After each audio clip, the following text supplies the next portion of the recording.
अखिलेश यादव ने लगाया अयोध्या भूमि घोटाले का आरोप, कहा इसकी वजह से अरबों रुपए। समाजवादी पार्टी के अध्यक्ष अखिलेश यादव ने बुधवार को एक बार फिर से अयोध्या भूमि घोटाले का आरोप लगाया। अखिलेश यादव ने इंटरनेट मीडिया एक्स पर लिखा, जैसे जैसे अयोध्या की जमीन के सौदों का भांडाफोड़ हो रहा है, उससे सच सामने आ रहा है कि भाजपा राज में अयोध्या के बाहर के लोगों ने मुनाफा कमाने के लिए बड़े स्तर पर जमीन की खरीद फरोख्त की है। कहा जा रहा है कि भाजपा सरकार द्वारा पिछले 7 सालों में सर्किल रेट न बढ़ाना स्थानीय लोगों के खिलाफ आर्थिक षड्यंत्र है। इसकी वजह से अरबों रुपए के भूमि घोटाले हो रहे हैं। यहाँ आस्थावनों ने नहीं बल्कि भूमाफियों ने जमीन खरीदी है। सपा अध्यक्ष ने आगे लिखा कि इन सब से अयोध्या फैजाबाद के आसपास के क्षेत्र में रहने वाले का कोई लाभ नहीं मिल रहा है। गरीब और किसानों के औने पौने दाम पर जमीनें लेना एक तरह के जमीन को हड़पना ही माना जाएगा। हम अयोध्या में तथाकथित विकास के नाम पर धांधली नहीं बर्दाश्त करेंगे। भूमि सौदों के गहन समीक्षा और जांच की मांग कर रहे हैं। बिना रीतियों की हुई शादी तो विवाह प्रमाण पत्र का भी कोई महत्व नहीं होगा। इलाहाबाद हाईकोर्ट का अहम फैसला। इलाहाबाद हाईकोर्ट की लखनऊ खंडपीठ ने अपना एक फैसला कहा है, हिंदू शादी में हिंदू रीति रिवाज अपनाना अनिवार्य है। यदि ऐसा नहीं हुआ तो रजिस्टर द्वारा जारी प्रमाण पत्र का भी कोई महत्व नहीं होगा। ऐसे ही एक मामले में लखनऊ खंडपीठ ने अपना अहम फैसला सुनाते हुए विवाह को शून्य घोषित कर दिया है। उत्तर प्रदेश में 12 जिलों में 800 गांवों में बाढ़, 24 घंटे में 32 मौत। आज 37 जिलों में बारिश का अलर्ट। प्रदेश में कमजोर हो रहा है मानसून। पहाड़ पर बारिश से यूपी की नदियां उफान पर हैं। पीलीभीत, लखीमपुर खीरी, श्रावस्ती समेत 12 जिलों के करीब 800 गांव बाढ़ के हालात में हैं। ऐसे ज्यादा प्रभावित स्थिति पीलीभीत और लखीमपुर खीरी में है। यहां एनडीआरएफ और एसडीआरएफ की टीमें रेस्क्यू में लगी हैं। प्रदेश में 24 घंटे में बाढ़ बारिश से जुड़े हादसों में गई जान की संख्या 32 हो गई है। मौसम विभाग के मुताबिक प्रदेश में मानसून कमजोर हो गया है। 48 घंटे में सिर्फ 5 mm बारिश हुई है। मंगलवार को 2 mm और बुधवार को 3 mm बारिश हुई। आज 37 जिलों में बारिश होने की चेतावनी है। उन्नाव घटना की बात की जाए तो लोग बोले नींद खुली तो बिखरे पड़े थे सब। पड़ताल में कई बातें सामने आई है। हादसे में घायल लोगों के मुताबिक चालक बस को 80-90 कभी 100 किलोमीटर प्रति घंटा की रफ्तार से बस चला रहा था। वो सड़क पर इधर उधर लहराते हुए दूसरे वाहनों को ओवरटेक कर रहा था। यात्रियों ने बताया कि बस का चालक लखनऊ जैसे एक्सप्रेसवे पर पहुंचा, उसने तेज कर दिया और इसी अफरा तफरी में बस टकरा गई, जिससे इतने लोगों की मौत हो गई। बात की जाए अगली खबर की तो व्यावसायिक शिक्षकों को सरकार का तोहफा, 5,000 रुपए तक मानदेय बढ़ा। इंटरमीडिएट के व्यावसायिक शिक्षकों के प्रति व्याख्यान 500 रुपए से बढ़ाकर 750 रुपए कर दिया गया है। न्यूनतम व्याख्यान 30 व्याख्यान देने पर पहले 15,000 रुपए मिलते थे, अब 20,000 रुपए महीना मिलेगा। व्यावसायिक शिक्षकों में मानदेय में वृद्धि की गई है। शासनादेश बुधवार को अपर मुख्य सचिव वित्त दीपक कुमार ने जारी किया। पिछली कैबिनेट बैठक में इस प्रस्ताव को मंजूरी दी गई थी। अब इंटरमीडिएट के व्यावसायिक शिक्षकों पर प्रति व्याख्यान 500 रुपए से बढ़कर 750 रुपए कर दिया गया है, जिससे कुल मानदेय 15,000 से 20,000 तक पहुंच चुका है।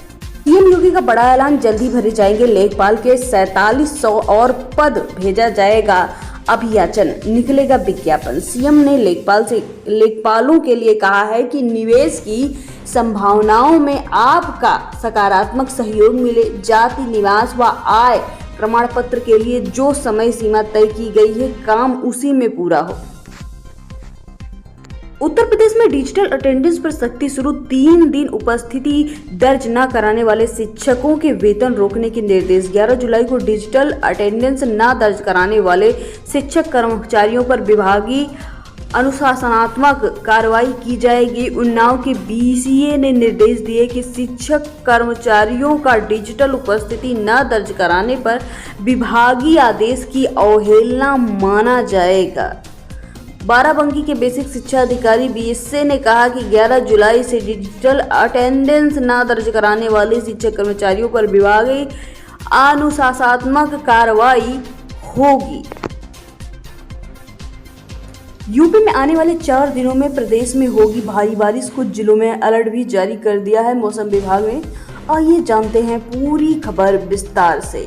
इन इलाकों में होगी भारी बारिश के अलर्ट। आइए जानते हैं। मौसम विभाग ने गुरुवार के लिए देवरिया, गोरखपुर, संतकबीरनगर, कुशीनगर, महाराजगंज, सिद्धार्थनगर, बलरामपुर, लखीमपुर खीरी के आसपास इलाकों में गरज चमक के साथ भारी बारिश की चेतावनी दी है। वहीं बस्ती, गोंडा, श्रावस्ती, बहराइच, सीतापुर, अमरोहा, मुरादाबाद, रामपुर, बरेली, पीलीभीत, शाहजहांपुर, चित्रकूट, कौशाम्बी, प्रयागराज, फतेहपुर, सोनभद्र, मिर्जापुर के आसपास के इलाकों में गरज चमक के बारिश के साथ वज्रपात के भी आसार दिखाई दे रहे हैं।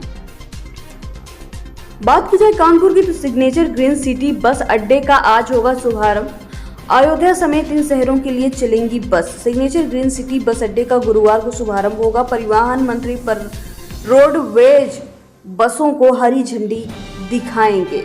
सिग्नेचर ग्रीन सिटी बस अड्डे से लखनऊ, अयोध्या, विधुना और फरीदाबाद के लिए बसें चलेंगी। गुरुवार को बस अड्डे का उद्घाटन, बसों का संचालन किया जाएगा। परिवहन मंत्री दयाशंकर सिंह ने हरी झंडी दिखाकर बसों को रवाना किया। पहले चरण में 30 बसें चलाई जाएंगी, जिसमें लखनऊ और अयोध्या की सबसे ज्यादा बसें चलेंगी।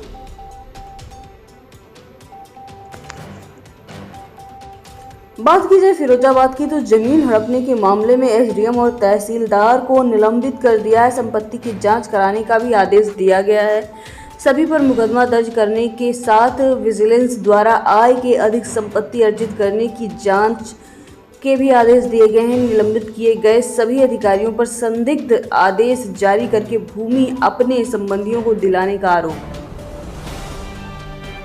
हाईकोर्ट का एक नया आदेश आया है। असाधारण परिस्थिति में 5 साल की नौकरी पूरी होने से पहले भी ले सकते हैं अध्ययन अवकाश। इलाहाबाद हाईकोर्ट ने उच्च शिक्षा निदेशक प्रयागराज के उन आदेश को रद्द कर दिया है जिनमें उन्होंने याची को इस आधार पर अध्ययन अवकाश देने से इनकार कर दिया था कि याची की सेवा 5 साल पूरी नहीं हुई है।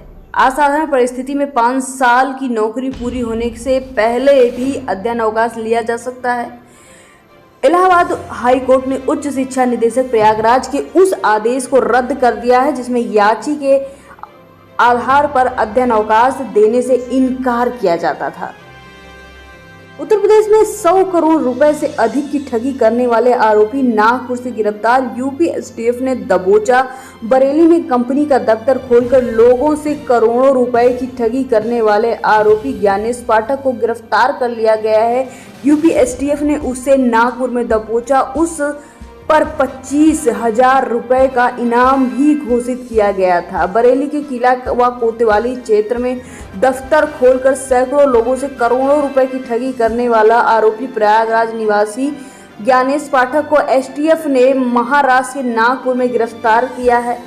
टीम ने उसे रात में किला थाने में दाखिल किया। यहां से उसे बृहस्पतिवार को जेल भेजा गया। किला थाना क्षेत्र सिटी स्टेशन रोड पर आकाश फ्लोर्स में जेकेवी कंपनी दफ्तर पे है। 59,000 शिक्षक भर्ती आरक्षण प्रभावित को दे नियुक्ति। सांसद चंद्रशेखर ने सीएम योगी को लिखा पत्र। सांसद चंद्रशेखर ने 59,000 शिक्षक भर्ती प्रक्रिया में आरक्षण के नियमों की अनदेखी की वजह से आरक्षित वर्ग के अभ्यर्थियों के मानक अनुरूप चयन नहीं हो सका है। इससे अभ्यर्थियों के भविष्य अधर में है। 59,000 शिक्षक भर्ती का मामला एक बार फिर से गर्माता दिख रहा है। केंद्रीय मंत्री अनुप्रिया पटेल इस मुद्दे को उठाने के बाद नगीना के सांसद चंद्रशेखर ने इस भर्ती के आरक्षण प्रभावितों को नियुक्ति देने की मांग की है। उन्होंने इस मामले में मुख्यमंत्री योगी आदित्यनाथ को पत्र भी लिखा है। उत्तर प्रदेश में शराब बिक्री बढ़ाने के लिए डिजिटल भुगतान पर जोर। बियर की दुकानों में पॉस मशीन अनिवार्य। सभी बियर की दुकानों में पॉस मशीन का प्रयोग अनिवार्य कर दिया गया है। ग्राहकों को प्रत्येक बियर की दुकान पर बियर की कैन बोतल को अनिवार्यता स्कैन कर प्राप्त करने की एडवाइजरी भी चस्पा कराने का निर्देश जारी किया गया है। आबकारी आयुक्त डॉक्टर आदर्श सिंह ने शराब की बिक्री बढ़ाने के लिए डिजिटल भुगतान पर जोर देने का निर्देश दिया। उन्होंने कहा कि इससे ओवर रेटिंग पर भी अंकुश लगाया जाएगा। सभी बियर की दुकानों में पॉस मशीन का प्रयोग अनिवार्य कर दिया।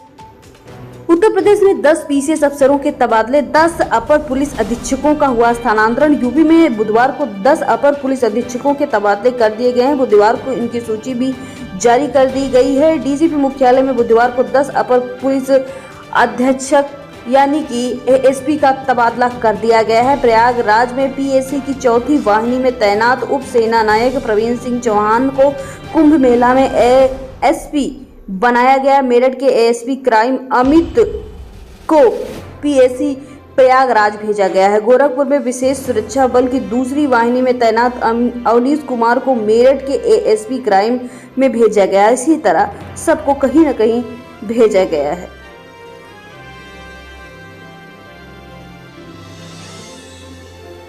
डिजिटल अटेंडेंस की बात की जाए तो प्रियंका गांधी बोली, क्या ऑनलाइन अटेंडेंस से स्कूली शिक्षा की समस्याएं समाप्त हो जाएंगी? कांग्रेस की राष्ट्रीय महासचिव प्रियंका गांधी ने कहा कि समस्याओं का समाधान निकाले।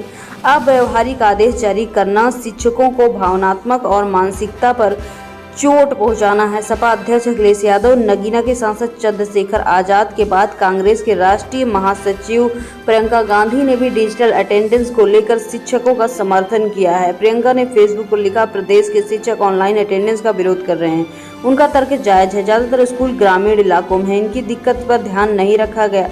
उन्होंने पूछा कि क्या ऑनलाइन अटेंडेंस से स्कूल की सारी समस्याएं खत्म हो जाएंगी? बात की जाए लखनऊ मेट्रो की तो लखनऊ मेट्रो के ईस्ट वेस्ट कॉरिडोर को मिली एनपीजी की मंजूरी।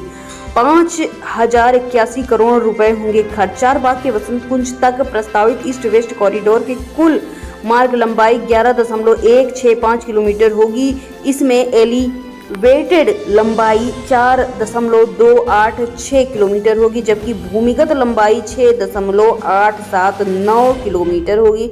लखनऊ मेट्रो के प्रस्तावित ईस्ट वेस्ट कॉरिडोर यानी चारबाग से वसंत कुंज के डीपीआर की मंजूरी दी गई। सकारात्मक पहल हो चुकी है। परियोजना 9 जुलाई 2024 को दिल्ली में हुई नेटवर्किंग प्लानिंग ग्रुप अर्थात एनपीजी को मंजूरी मिल गई है। राज्य सरकार द्वारा इस परियोजना को इसी वर्ष 5 माह में अनुमोदित किया जाएगा। सोने चांदी की प्राइस की तो सोना 400 रुपए से उछलकर 75,050 रुपए प्रति 10 ग्राम पहुंच चुका है। चांदी के दाम के बारे में आइए जानते हैं। दिल्ली सराफा बाजार में बुधवार को सोने का भाव 400 रुपए की तेजी से 75,050 रुपए प्रति 10 ग्राम हो गया, जबकि चांदी की कीमत 94,400 प्रति किलोग्राम रही है।